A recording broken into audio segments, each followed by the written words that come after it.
In this match, Arteta focused on turning Lampard's strength into a weakness, which eventually won Arsenal the match. However, Chelsea were in the driving seat during the early stages, as Lampard's tactics had Arsenal all over the place. So, how exactly did Arsenal go from being second best to having total control 20 minutes into the match?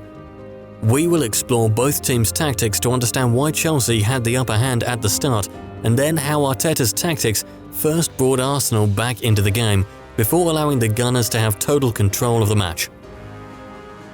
Ever since Arteta became Arsenal's manager, he has played 3-4-3 in every big match. And lately, Lampard has grown accustomed to the 3-4-3 as well. Therefore, everyone had high hopes from this match, and it certainly delivered, as we witnessed a great tactical battle between Arsenal and Chelsea. I'm sure Lampard's tactics in this match are inspired by what happened when Chelsea faced Liverpool.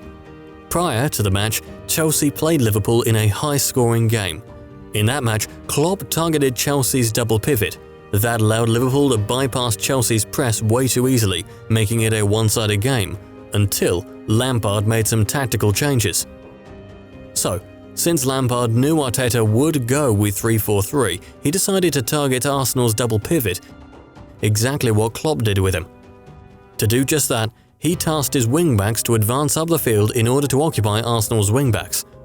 By the way, since both teams were expecting to use the same formation, it wasn't surprising to see such rigid man-marking used by both teams. As opposed to a mixture of zonal and man-to-man marking, which is the preferred defensive strategy nowadays. This meant that Arsenal's double pivot would be occupied by Chelsea's, since Arsenal's forward had to worry about Chelsea's centre-backs and wing-back at the same time.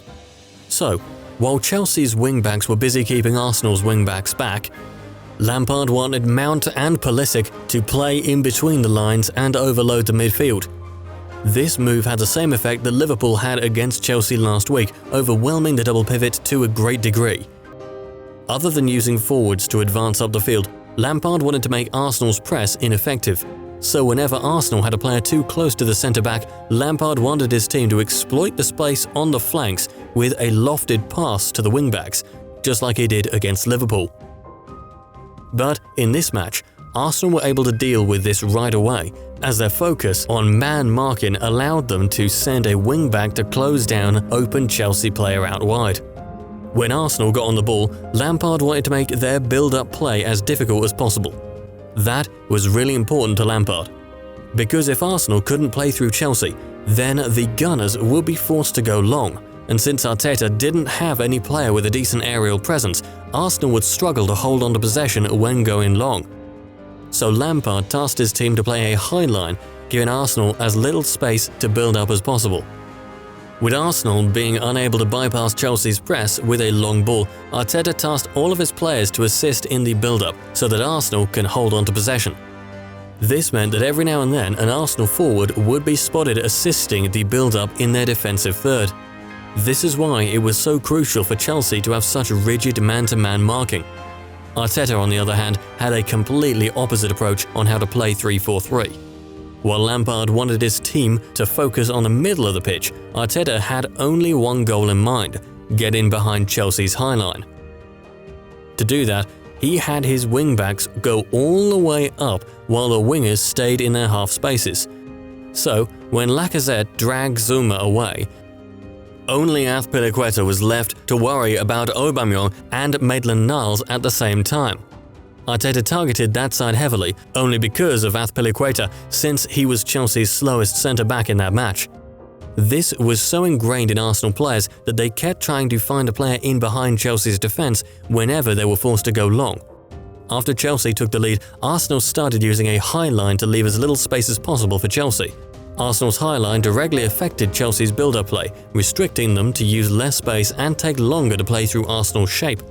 This meant that Chelsea were now unable to move the ball like they were doing before, allowing Arsenal to get back into the game. It was only more as time went on. Arsenal's captain made no mistake, as he equalised the score by scoring the penalty. A few minutes after the goal, Azpilicueta picks up an injury, forcing Chelsea to make a change. Zuma shifted into Azpilicueta's position while Christensen slotted in the middle of back three. This helped Chelsea defend against Arsenal's attempts at getting in behind, but not enough. Arsenal was still able to get in behind using the long balls, while Chelsea kept focusing on overloading midfield to advance up the field. Both teams were unchanged from the first half. However, not even a full minute had passed in the second half before Chelsea were forced to make a change. After Giroud starts feeling his hamstring. Pulisic still took the shot on, but it just made his injury worse. I hope it wasn't too bad because I'd hate to see him on the sidelines for an extended period. His replacement, Pedro, was tasked to continue where Pulisic left. Around the hour mark, Aubameyang got an opportunity to score.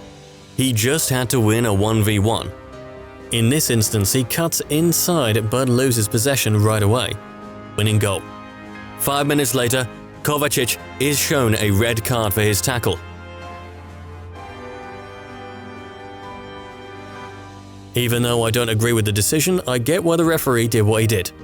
Kovacic was on a yellow from the first half because of this incident.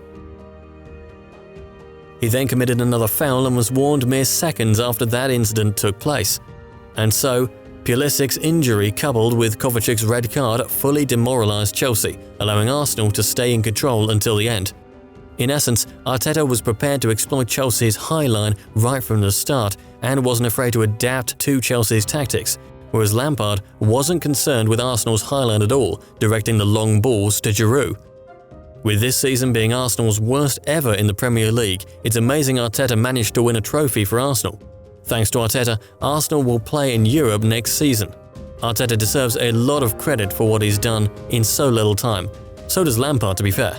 What do you think about the tactics used by Arsenal and Chelsea? I would love to hear what you have to say, so let me know in the comments down below. If you enjoyed the video, share it with someone you know. It really helps. Follow me on social media, links in the description.